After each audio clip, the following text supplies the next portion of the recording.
Nous, ça commence aujourd'hui et c'est vrai qu'on a tous des petites peurs qui remontent, des petites angoisses et on est dans l'instabilité. Oui. Alors, comment justement bien vivre cette période d'instabilité? Alors, comme souvent les épreuves, je propose de les vivre comme un laboratoire de transformation. Nous n'avons pas de pouvoir sur ce qui nous arrive, mais nous avons toujours du pouvoir sur comment nous allons vivre ce qui nous arrive. Ça, c'est un espace de liberté et de responsabilité qui appartient à chaque être humain et qui est aussi le lieu de sa dignité, comment je vais traverser ce qui m'arrive. Et je propose de le vivre comme un laboratoire de la connaissance de soi, un laboratoire de l'empathie pour l'autre, un laboratoire de la cohabitation des humains quand on vit avec une famille, avec des proches dans un espace assez clos. Comment vit-on ça? C'est vraiment une occasion de s'observer et de se transformer parce que ça fait s'accélérer, bien sûr, les prises de conscience, les frottements, les frictions, les collisions d'ego. Donc en profiter en fin de compte pour justement faire une sorte de zone de travail pour démanteler l'ego, pour faire la paix avec les autres, la paix avec soi-même et faire un moment doux en fait. Oui,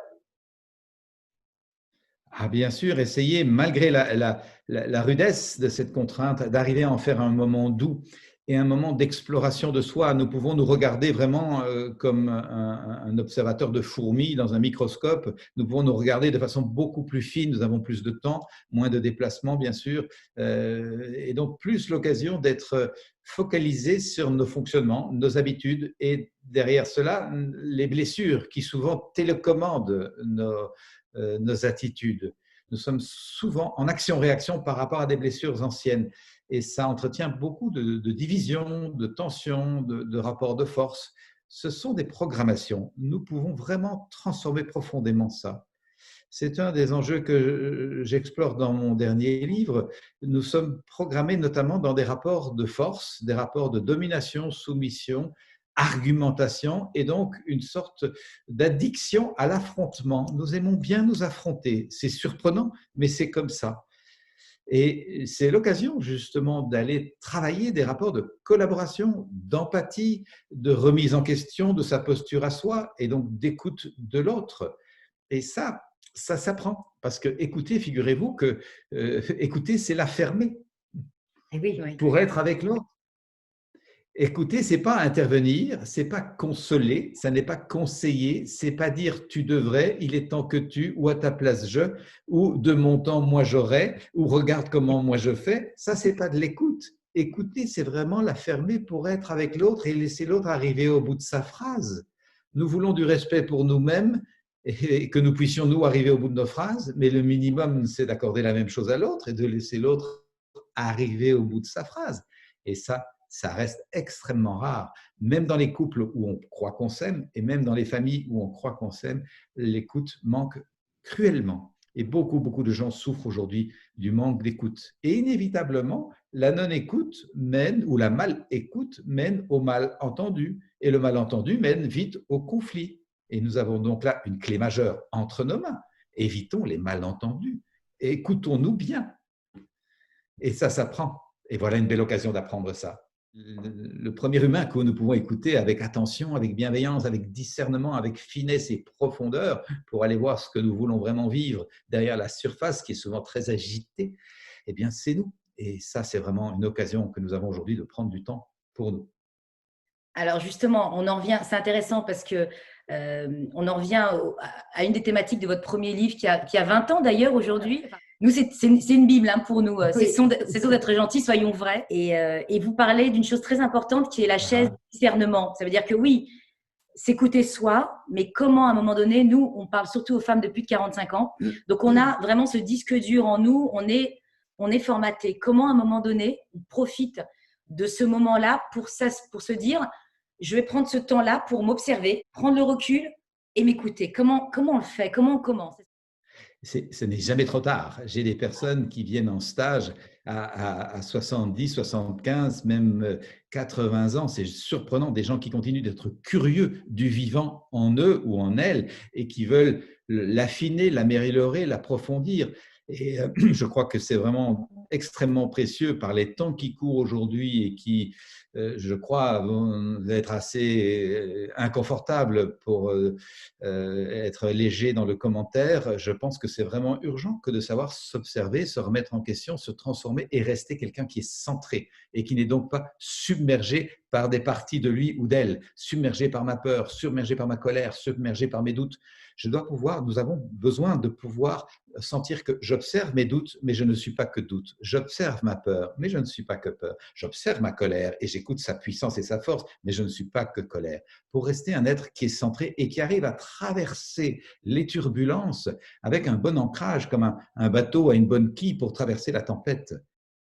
Ça, c'est vraiment quelque chose qu'on peut apprendre. Alors, vous me demandez comment on fait ça. Voilà. Personnellement, j'ai trouvé une ressource extrêmement pertinente dans l'approche de la communication non violente, la CNV, que j'enseigne depuis 25 ans et dont je parle effectivement depuis mon premier livre, Cessez d'être gentil, soyez vrai, dont on fête effectivement les 20 ans cette année.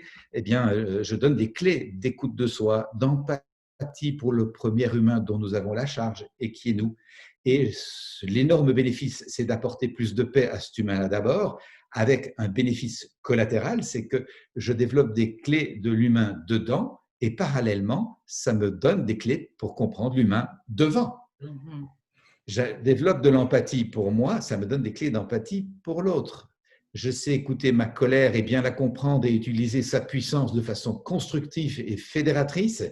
Eh bien, j'écoute la colère de l'autre en essayant de bien comprendre quelle est sa vitalité et comment peut-il ou elle utiliser sa colère de façon constructive. Donc, il y a vraiment un bénéfice citoyen à travailler sur soi. On a largement dépassé les enjeux du développement dit personnel. À mes yeux, on est vraiment dans du développement social durable. Nos communautés, couples, familles, écoles, sociétés, nous le voyons avec les tout récents attentats, ont absolument besoin d'apprendre à discerner, à savoir, chacun de nous a besoin de discerner qui il est, comment il se sent, ce que ça dit de lui, quels sont ses besoins, quels sont ses talents, comment les mettre au monde, ces talents, de façon généreuse au service de la communauté. Et tout individu a également besoin de savoir ce qui l'attriste, ce qui le met en colère, ce qui le met en rage, ce qui le rend impuissant, et qu'il a besoin de comprendre avant de faire payer sa colère en décapitant l'autre. Il y a vraiment un enjeu de citoyenneté dans ce travail de connaissance de soi. Et ce que peuvent faire toutes les femmes auxquelles votre émission s'adresse, c'est d'aller se travailler d'abord sur elles, s'interroger, se donner cette hygiène de conscience, comme on fait du yoga ou du jogging, on instaure une hygiène dans sa vie, et en même temps aller frapper aux portes des écoles où les enfants vont en disant « nous avons besoin que nos enfants soient éduqués à la connaissance de soi ». Où sont les cours d'intelligence émotionnelle? Où sont les cours d'empathie, les cours de résolution des conflits? Et apporter ça comme un enjeu aussi fondamental que lire, écrire et calculer. C'est que nous, les femmes, on a été modelées sous un principe d'amour conditionnel. Ça veut dire c'est la good girl, c'est la gentille. Toute notre vie, on a comblé les besoins des uns et des autres. On a cherché à séduire beaucoup plus que les hommes, que ce soit en entreprise ou à la maison. On est dans un schéma vraiment de séduction et d'amour conditionnel. À partir de quand, comment on peut arriver à être vrai, à être authentique et à se connaître soi-même sans dépendre du regard de l'autre, en fait? Se permettre d'être imparfaite aussi. Et je crois que nous avons profondément besoin d'apprendre à sortir de ce conditionnement. C'est juste une programmation. Alors, elle a pas seulement trait à notre éducation, à nous comme individus. Il y a quelques, je dirais, wagons de chemin de fer derrière nous. Quand on transforme sa propre vie, on ne se change pas soi, on change toute une lignée derrière soi. Et c'est pour ça que c'est parfois dur d'arrêter tout ce train pour arriver jusqu'à l'endroit où, comme dans les gares, il y a une plateforme où le wagon peut pivoter et reprendre un autre axe. Nous avons besoin d'arriver à ralentir ce train de pensée, ce train de croyance qui nous fait croire qu'il faut être gentil, poli, courtois, bien maquillé, séduisant pour être aimé. Et oser cette franchise, moi, je veux être aimé pour ce que je suis, pas pour ce que je fais. Et c'est vraiment ça l'enjeu d'aujourd'hui, s'apporter à soi-même suffisamment d'estime, de reconnaissance. Je rencontre ça dans mon travail tous les jours pour ne plus être accro au regard de l'autre, à ce que l'autre va penser sur moi. C'est effectivement agréable de recevoir de la reconnaissance. C'est nourrissant, nous sommes des êtres sociaux et recevoir de la reconnaissance est extrêmement encourageant. Ça nous donne une place et une appartenance. Cependant, si je suis accro à la reconnaissance que je reçois ou que je ne reçois pas, à ce moment-là, je suis très déstabilisé. Et je demande à personne de me croire, mais la plupart du temps, quand je suis à ce point accro à la reconnaissance de l'autre, et j'en ai été, j'étais quelqu'un qui guettait énormément ce que les autres allaient penser de moi. Eh bien, la plupart du temps, c'est que je ne me reconnais pas encore moi-même. Et dans les stages de communication non violente, quand quelqu'un dit « j'aimerais tellement être reconnu par mon conjoint ou par mon patron ou par mes collègues », je reconnais ce point-là, donc tu aimerais être reconnu par ton conjoint, etc. Oui, absolument. Et j'ajoute, derrière ce besoin d'être reconnu par ton conjoint, ton patron ou tes collègues, est-ce que tu ne sentirais pas le besoin de te reconnaître toi-même davantage? La plupart des temps, la personne fond en larmes en disant « ben oui, je ne me reconnais pas ». Notre façon d'être adulte fait-elle sens? Et envie pour les jeunes, vous dites quelque chose de très joli, je le lis pour ne pas me tromper. Comment découvrir de quel joyeux papillon sommes-nous la chenille distraite et fatiguée? En fait, comment aujourd'hui, nous, voilà, on arrive à 45 ans, on a une carrière généralement dans une zone de turbulence, on a envie de se découvrir, on a envie de grandir. Comment on peut faire cette découverte-là? En se fréquentant régulièrement, prenez un café avec vous-même, allez vous promener en vous écoutant avec bienveillance, pas avec le petit vélo qui tourne dans des pensées jugeantes et culpabilisantes, mais dans un ressenti profond de votre élan. Nous avons tous un fil rouge, j'en suis convaincu. Je commence toutes mes conférences et mes ateliers, mes formations en indiquant par une flèche rouge que nous tentons de suivre ce fil rouge de façon de plus en plus croissante, épanouissante et généreuse.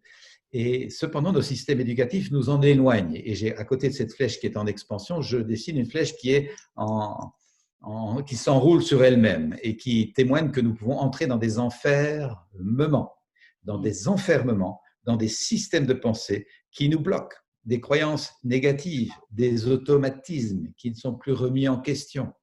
Donc, le bénéfice d'aller fréquenter l'être que nous sommes comme on fréquenterait un ami ou une amie qu'on veut se faire est d'observer pourquoi je pense ça comme ça, pourquoi je ne le penserais pas plutôt comme ça, pourquoi j'ai cette croyance qui part par là, pourquoi je ne la revisiterai pas pour qu'elle m'aide à aller par là. C'est vraiment un travail d'hygiène psychique que nous avons besoin d'instaurer dans nos vies avec la même vigilance que depuis une cinquantaine, guère plus d'années, nous avons instauré de l'hygiène physique. Comment éviter justement dans la relation avec les autres l'effet cocotte-minute? Genre on contient tout, on n'ose pas dire les choses, Comment peut-on éviter cela? C'est la même hygiène. Effectivement, l'effet cocotte-minute dont je parle beaucoup dans mon travail vient que je laisse s'accumuler des gougoutes de colère, de tristesse, de dépit, de doute. Je dis oui alors que je pense non parce que j'achète la paix, j'achète la reconnaissance, j'achète mon intégration au groupe. Et les gougoutes s'accumulent dans ma cocotte. Sur la cocotte, il y a des couvercles.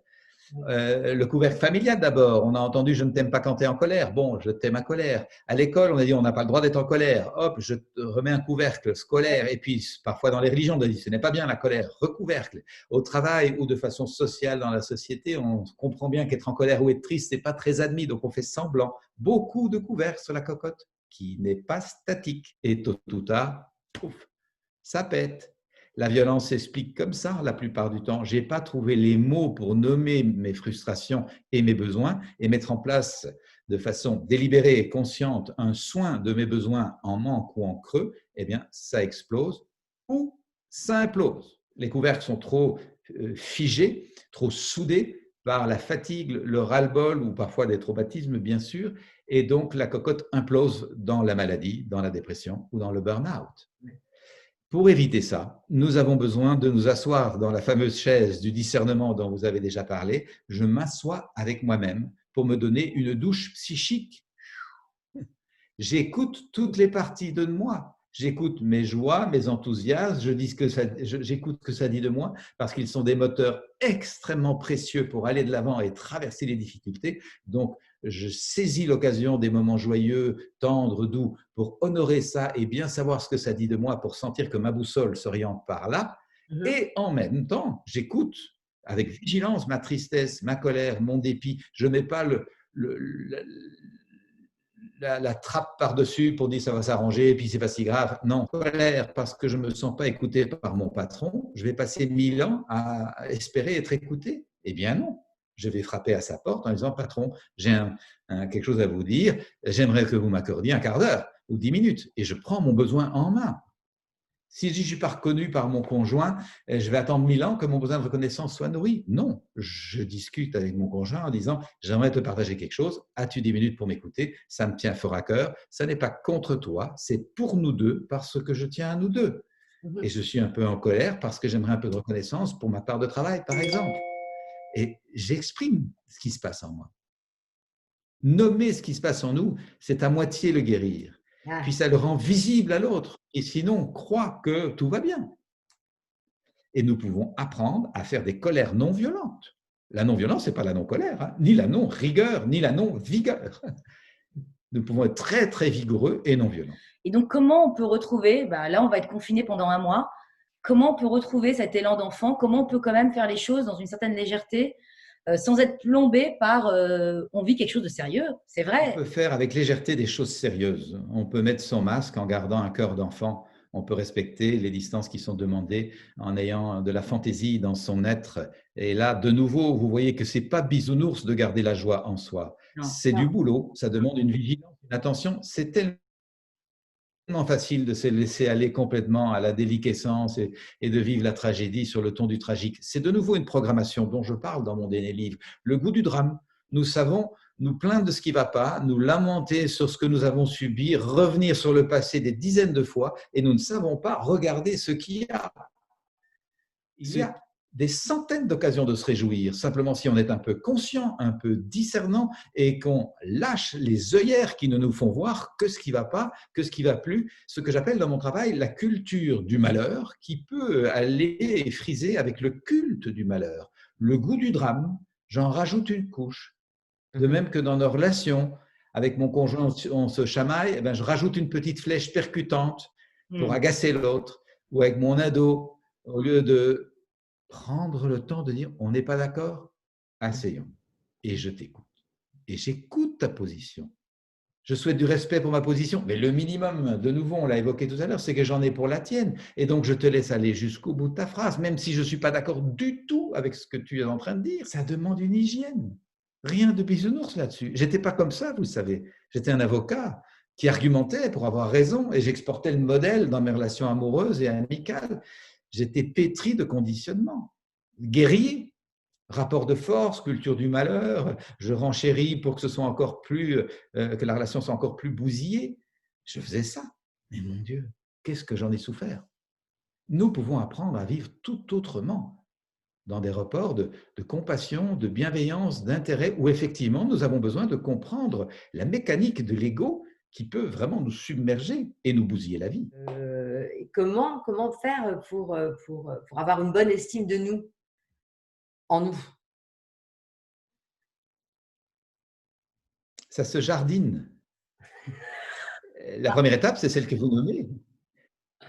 C'est de nommer le fait, tiens, je manque d'estime de moi, je suis plus fragile que ce que je voudrais par rapport au regard de l'autre, j'aimerais sentir de l'autonomie par rapport à ce qu'on pense sur moi, pouvoir entendre, ajuster si nécessaire, mais ne pas être fragile par rapport à ça, ne pas être déstabilisé par ça. Donc, je vais prendre soin de l'estime de moi, de la confiance en moi. Et tous les jours, je vais me donner de la reconnaissance pour ce que je fais bien, ce que je peux apprécier, et de l'encouragement pour les parties de moi qui ne font pas encore aussi bien que je voudrais et qui aimeraient pouvoir m'accueillir avec bienveillance en accueillant mon imperfection. Je regarde l'ensemble de mon être et de nouveau, on voit la dimension de cette chaise de l'intériorité dont on a déjà parlé. Régulièrement dans la journée, je m'assois avec moi-même pour honorer ce qui va bien et encourager ce qui va moins bien. Comme un bon père ou une bonne mère, je me paterne ou me materne avec chaleur, avec humanité. Quand un enfant trébuche dans ses premiers pas, on ne l'engueule pas, on le rassure et on l'encourage. Qu'est-ce qui fait qu'on a changé de regard sur nous? Lorsque nous trébuchons, nous avons raté quelque chose, on se juge, on s'enferme sous les verrous, on se culpabilise. Mais mon Dieu, mais c'est quoi ce carnage? Le premier humain qui a besoin de bienveillance sur la planète de notre part, c'est nous. Mais c'est difficile quand on est… quand on peut être touché à ce point de recommencer à zéro, de se dire, bon ben voilà, je vais me remettre en question, je vais penser à moi. Mais si on part de trop loin… comment on change le disque dur? Voilà. Comment on change ce disque dur qu'on a imprimé, ces circuits qu'on a imprimés pendant des années? Comment on change? Comment on pirate le circuit? En retravaillant, s'il y a eu imprégnation et création d'un circuit dans nos neurones, on peut recréer d'autres circuits, exactement comme on peut condamner un chemin qui traverse la forêt parce qu'il est trop boueux et que tout le monde s'y embourbe, et on ouvre une autre voie par laquelle on peut marcher à pied sec. Ce pivotement à l'intérieur de soi-même est un effort. Nous sommes très casaniers et habitués à rester dans ce qu'on a toujours fait. Très paresseux, au fond. Même si nous avons de l'énergie physique pour déménager, faire son jardin ou faire du trekking en haute montagne, eh bien, sur le plan psychique, nous sommes très, très casaniers dans nos vieilles habitudes. Et là, il y a vraiment urgence. Il y a vraiment urgence que individuellement et collectivement, on quitte les systèmes de pensée qui nous ont amenés à la société de combat, de combattants, de matérialisme, d'obsession du look et du paraître que nous avons créé. Cette société est mortifère, nous le savons intuitivement. Et donc, qui va la changer si ce n'est pas nous? Et si ce n'est pas maintenant, ce sera quand? J'appelle ça dans mon dernier livre la brutalité ordinaire. Il suffit de voir à la sortie des écoles comment on se parle. Moi, j'ai amené mes enfants à l'école toute leur enfance et les attitudes, vite, vite, dépêche-toi, on n'a pas le temps. Quoi, tu as encore oublié ton sac? Comment est-ce qu'on peut avoir le projet de mettre des enfants au monde, en principe pour s'enchanter de transmettre la vie et de participer à ce projet extraordinaire qui est la vie et le vivant, et comment est-ce qu'on peut en arriver à se chamailler aussi bêtement pour des détails matériels? C'est juste incroyable d'avoir perdu le sens de l'enchantement. On n'est pas sur Terre pour mettre son enfant à l'école et qu'il lasse ses lacets ou qu'il fasse ses devoirs ou qu'il prenne sa douche. On est sur Terre chanter d'être vivant et de goûter la vie. Et effectivement, apprendre des choses à l'école, c'est aidant. Effectivement, avoir un métier, travailler, c'est aidant. Effectivement, avoir une bonne hygiène, prendre sa douche et aller dormir à une certaine heure, c'est aidant. C'est une bonne logistique pour l'enchantement. Mais l'objectif, c'est de s'enchanter d'être en vie. Ne perdons pas ça. L'objectif n'est pas d'être une espèce de robot complètement aseptisé dans un grand rouage inerte. Ça n'a aucun sens. Oui, mais si nous, parents, on n'a pas ce rapport doux au temps, si on n'a pas ce rapport-là au temps, comment on peut le transmettre à nos enfants? Et puis, retrouver l'enchantement, ça voudrait dire que nous-mêmes, les adultes, nous ayons cet enchantement en nous. Et ça revient, comment on redevient enchanté par cette vie, quoi. Nous, les femmes, on a quand même l'impression qu'on nous met des checklists tout le temps, qu'on a plein de choses à faire et qu'on doit faire beaucoup de choses. On est beaucoup plus dans le faire, les femmes, que dans l'être, hein, parce que on a toujours, voilà, il faut faire le sport, il faut être parfaite, il faut être bien faite, il faut faire son sport, il faut bien manger, il faut faire des enfants, il faut faire ta carrière. Comment, nous, à un moment donné, on retrouve ce rapport au temps, d'où il y a cet enchantement-là? Et nous avons, la plupart du temps, tous été pétris dans un rapport de raréfaction avec le temps. Moi, j'ai grandi avec des parents qui disaient « on n'a pas le temps, on est pressé, on fera ça plus tard ». J'ai entendu ça toute mon enfance et j'ai copié le modèle. Et puis, j'ai senti une petite voix qui me dit « t'en as marre, reconnais que tu en as marre, tu ne peux pas vivre comme ça, tu vis à un rythme beaucoup plus rapide que ton rythme ». Et il m'a fallu du temps pour reconnaître avec sincérité « j'ai un rythme doux ». J'aime faire les choses, j'aime être créateur, avoir des projets, j'aime réaliser et j'aime le faire doucement. Entre le moment où j'ai pris conscience de ça et j'ai pu ralentir ma vie et éliminer des choses, faire moins, il s'est passé 7 à 8 ans. Je ne dis pas ça pour décourager, je dis que ça dépend de chacun de mettre en place un processus de ralentissement. Ce n'est pas un clic sur un ordinateur, ce n'est pas une décision intellectuelle, c'est une transformation émotionnelle, intuitive du rapport au temps. Et nous avons ce pouvoir parce que depuis des années, j'accompagne les personnes à transformer notamment leur rapport au temps, à avoir un rapport au temps doux et un rapport au temps fécond. Et ça, vraiment, c'est une urgence aujourd'hui, non seulement individuelle, mais collective. Est-ce que ce n'est pas la bonne période, le bon moment justement pour le faire en ce moment, avec notre famille, avec nos enfants, est-ce que c'est le moment? Ben, clairement, le confinement, en principe, nous ralentit puisque nous sommes invités au télétravail, à rester à la maison, à limiter les déplacements. C'est tout d'un coup une quantité de temps disponible pour justement nourrir des rapports profonds, fructueux, fluides, apprendre à tolérer le désaccord, à ne pas se chamailler parce qu'on n'est pas d'accord, à lâcher la prétention à avoir raison. Je rappelle dans tout mon travail cette petite phrase que citait Marshall Rosenberg, la personne qui a mis au point la communication non violente. Nous avons un choix fondamental dans l'existence, c'est être heureux ou avoir raison. Eh oui. Et il citait un beau message spirituel, la phrase n'est pas de lui, mais je me suis reconnu dans cette phrase. Qu'est-ce que j'ai pu bousiller de relations par la prétention à avoir raison? C'est mon petit ego qui avait peur de ne pas être connu, de ne pas avoir sa place et qui était très revanchard. Mon Dieu, qu'est-ce que ça fait du bien que de se défaire de cette habitude, de pouvoir se dire, ben, on n'est pas d'accord. On est d'accord qu'on n'est pas d'accord, d'ailleurs, ça nous fait un point commun. Et c'est pas grave. Et on ne confond pas désaccord et désamour. On peut s'aimer, se respecter, avoir beaucoup d'affection, même si on n'est pas d'accord. Et c'est toujours cet ego-là qui se met en fait sur le chemin de cette paix-là. Il y a toujours cet ego-là qui fait que si on ne s'assoit pas dessus, si on n'arrive pas un peu à le pulvériser, on est condamné en fin de compte à moins bien vivre avec soi-même, moins bien vivre avec les autres. Comment on peut se débarrasser de cet ego ou en tout cas le calmer, le mettre un peu de côté? Alors, permettez-moi juste de relever le langage guerrier que vous venez d'employer. Ouais, voilà. Pulvériser l'ego, mon Dieu. Pardon, c'est vrai, c'est vrai. C'est une guerre. C'est vrai, vous avez raison. Le confinement commence, je vais faire un bon travail sur moi, je Vous pense. voyez les habitudes.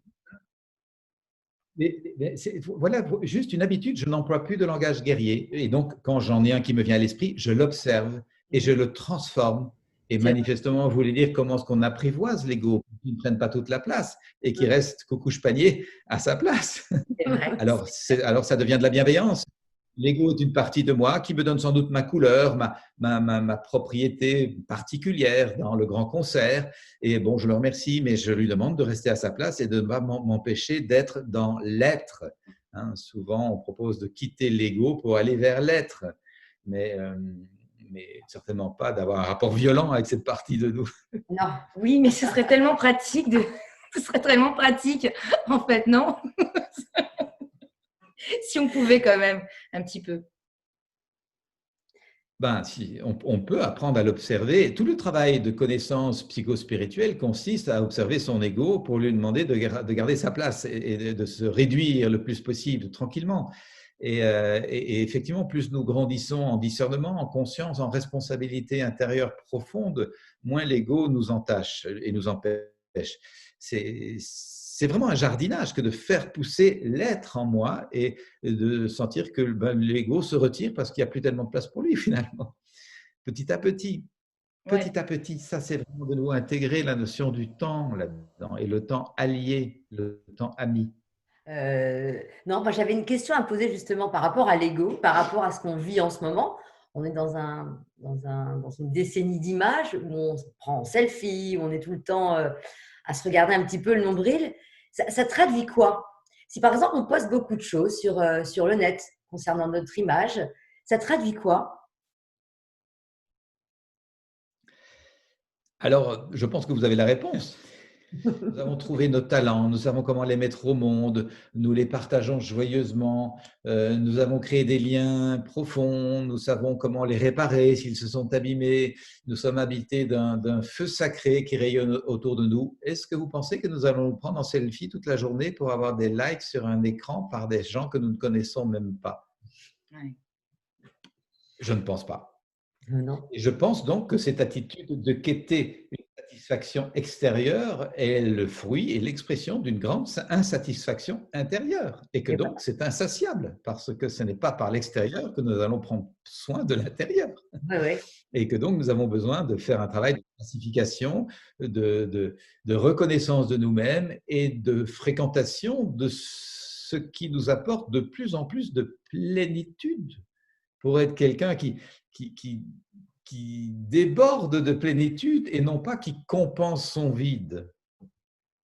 C'est ça qui nous impacte chez les êtres qui sont profondément spirituels. Je pense qu'un être comme Nelson Mandela a eu l'occasion, malheureusement, effectivement par l'emprisonnement, de faire un travail psychospirituel profond, pour démanteler petit à petit l'ego, être vraiment dans l'être et déborder de plénitude et de capacité par cet état-là, à faire des transformations socio-géopolitiques qui n'auraient jamais été imaginables quelques années plus tôt. Comment, à un moment donné, répertorier ces besoins qui ne sont pas forcément des envies, puis les exprimer correctement? Comment faire ce travail avec nous-mêmes sans avoir peur de déplaire, peut-être aussi, et se dire, ben voilà, c'est la personne que je suis, voilà ce que j'ai besoin profondément, c'est pas des envies, et sans avoir peur, en effet, des conséquences de déplaire à notre famille, au travail, en société. Nous avons donc besoin de dépasser la frilosité de nos croyances sur nous et sur la vie. Et effectivement, notre conjoint veut dire bah, t'es pas pareil, qu'est-ce que tu as fait, tu as changé les choses. Ben oui, je suis en train de devenir moi-même. Ça ne veut pas dire que j'ai plus envie d'être avec toi, ça veut juste envie que j'ai surtout envie d'être avec moi. Et nous pouvons vraiment, ensemble, passer à des paliers de conscience successives. Malheureusement, beaucoup de gens disent je vais changer l'extérieur, alors j'irai mieux. Je vais changer de conjoint, je vais changer de voiture, je vais changer de cuisine, je vais changer de vie. Prétexte. Je transporte mon mal-être avec moi. Hein. Le vrai défi, c'est de pouvoir se dire je vais devenir pleinement moi-même dans le cadre que je connais. Ouais. Et espérer sans doute un effet d'entraînement qui peut très souvent venir. Je n'ai pas de pouvoir sur l'autre, ça, il est temps de le savoir. Mais j'ai toujours un pouvoir sur comment je vis avec l'autre. Alors, si on devient vraiment nous-mêmes et qu'on a une colère en nous, comment ça peut se passer avec les autres? Par exemple, le non à un non qui est très fort. Une des façons de dire non, c'est de clarifier à quoi je dis oui quand je dis non. Si vous vous contentez de dire non, je ne suis pas d'accord, c'est pas comme ça, poum, ça ferme la porte sans lien. Mais si vous pouvez dire, écoute, j'entends ta position, je crois que toi tu préférais ceci et que pour toi ceci ou ça serait une priorité. D'abord, l'empathie pour l'autre, respect pour la position de l'autre. Toutefois, de mon côté, je pense que je ne suis pas d'accord pour telle raison. Et j'indique, moi je préfère que, j'indique à quoi je dis oui. Et donc, on n'est pas dans un combat, on est dans une combinaison de personnes qui ont des personnalités et des priorités différentes. On n'est plus dans une lutte et un affrontement. On tente de voir, tiens, toi, tu préfères ça. Par contre, moi, je préfère ça. Comment pourrons-nous ajuster nos priorités pour que peut-être nous trouvions un pas de danse qui fait qu'une troisième voie apparaisse? Et une des hygiènes là-dedans, c'est d'accepter, on n'a pas besoin de décider tout de suite. Hein. Je t'ai écouté, je te remercie de m'avoir écouté. On s'en reparle demain. Beaucoup de brutalité dans nos couples et dans nos familles viennent de ce qu'on veut résoudre là tout de suite. Ou alors on démissionne en disant bon, je suis d'accord avec toi pour acheter la paix alors qu'on n'est pas du tout d'accord. C'est des oui gentils, c'est des faux oui. Intégrer le temps. Et ce que j'observe dans l'accompagnement des personnes, c'est que très souvent les gens me disent mais mon ado avec qui je n'étais pas d'accord, je l'ai écouté en validant sa position tout en lui disant que je n'étais pas d'accord. Il m'a écouté en reconnaissant ma position sans pour autant être d'accord avec la mienne. Et figure-toi que le lendemain, il est venu me retrouver en disant « Papa, j'ai réfléchi, ce que tu disais n'est pas si idiot. » Et moi-même, je lui ai répondu « Écoute, j'ai réfléchi de mon côté aussi, et ce que tu proposes n'est pas si idiot que nous. » Et on se rapproche. Ça ne veut pas dire que par miracle, on trouve la solution gagnant-gagnant pour les deux, mais on a fait une démarche considérable en humanité qui est d'arrêter de s'opposer bêtement pour des carrosseries, des apparences. Et là, la communication non violente peut nous aider considérablement puisque nous ne sommes pas piégés dans nos envies et dans nos désirs. Nous remontons en amont dans nos besoins. D'accord. Essaye de, justement, Konenki a pour vocation d'être une sorte de créer vraiment des tribus, une solidarité entre les femmes de plus de 45 ans parce qu'on a l'impression qu'on peut s'aider en effet ensemble, qu'on a des choses à vivre ensemble et que le pouvoir du nous, en ayant les bonnes informations sur le jeu, ça veut dire en travaillant sur nous-mêmes et puis ensuite en travaillant ensemble, on peut en effet changer pas mal de choses dans la société. J'en suis absolument convaincu. Je pense que les femmes de tous âges, mais peut-être particulièrement la tranche d'âge que vous évoquez, ont un pouvoir d'impact et de transformation dans la société qui est au-delà de ce qu'elles imaginent. Je pense que notre société commence à s'extirper petit à petit de millénaires de patriarcat dans lesquels les valeurs dites masculines ont prévalu et qu'il est plus que temps que nous intégrions les valeurs dites féminines, mais qui sont bien sûr portées, comme vous le savez, tant par les hommes que par les femmes, et que ces valeurs prennent le pas sur les valeurs de commande, de contrôle, de programmation, qui est les valeurs de collaboration, de partage, d'entraide et d'empathie. Ce que nous allons. La population est aujourd'hui plus éveillée en cela que ses gouvernants, je pense, qui sont encore souvent dans l'affrontement et dans la peur. On sait aujourd'hui, et de nombreuses expériences le montrent, que quand des femmes apportent les valeurs féminines dans un management d'entreprise, la stabilité de l'entreprise est beaucoup plus grande, le bien-être au travail des équipes est beaucoup plus grand et les chiffres d'affaires s'améliorent. parce qu'il y a concertation, empathie, codécision, plutôt que management patriarcal, pyramidal, on va tous par là, même si vous ne voulez pas. Et donc, c'est vraiment important d'apporter ces valeurs. Vous connaissez sans doute le programme EVE sur le leadership féminin, auquel je participe depuis 10 ans, et qui est malheureusement en ligne cette année-ci, forcément, vu les circonstances, mais qui invite justement les femmes à apporter leur couleur particulière, parce que c'est vers ça que nous allons. La décision collégiale, la décision partagée, l'inclusion de tout le monde, tous les niveaux de responsabilité dans l'entreprise sont bienvenus, parce que ce n'est pas le patron qui sait ce que l'ouvrier au final de la chaîne doit faire, c'est lui qui le sait. Et donc, son expérience est essentielle. Elle doit remonter et non pas l'ordre descendre. C'est un changement significatif.